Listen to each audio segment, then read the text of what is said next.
សួស្តីអ្នកទាំងអស់គ្នាថ្ងៃនេះខ្ញុំមាន laptop មួយប្រភេទដើម្បីឲ្យណែនាំឲ្យអ្នកទាំងអស់គ្នាស្គាល់ហើយប្រភេទ laptop មួយនេះគឺល្អសម្រាប់សិស្សានុសិស្សឬអ្នកធ្វើការក្នុង office មួយនេះគឺជា product របស់ ASUS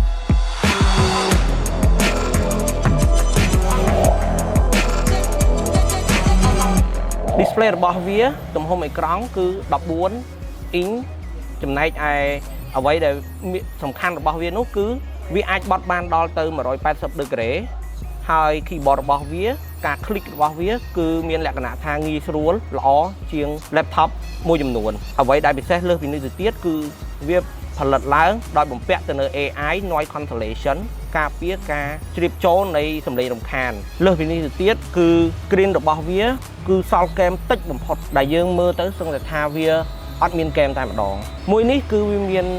ទម្ងន់ស្ដើងស្រាលងាយស្រួលនឹងការយកដាក់តាមខ្លួនជាពិសេសគឺសិស្សានុសិស្សដែលគាត់ធ្វើការទៅលើប្រជិចរបស់គាត់ assignment របស់គាត់អូខេចំណែកឯ keypad របស់វាគឺ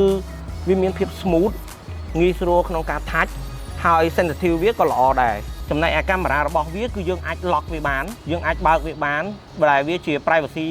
មួយដែរសម្រាប់អ្នកប្រើប្រាស់ laptop ឬ computer laptop មួយប្រភេទនេះវាមាន RAM រហូតដល់16 GB ហើយ CPU របស់វា run ទៅលើ AMD Ryzen ចំណែកឯ storage របស់វាមានរហូតដល់512 GB បន្ទាប់ពីការ review product នេះឲ្យអ្នកទាំងអស់គ្នាហើយតើអ្នកទាំងអស់គ្នាមានចំណាប់អារម្មណ៍ជាមួយនឹង product នេះដែរឬទេបើសិនមានចំណាប់អារម្មណ៍លោកអ្នកអាច click ទៅលើ link ខាងក្រោមឬ download app PTC ដើម្បីទទួលបានព័ត៌មាននិង view នៅ product ជាច្រើនដែល PTC មានអូខេ thank you goodbye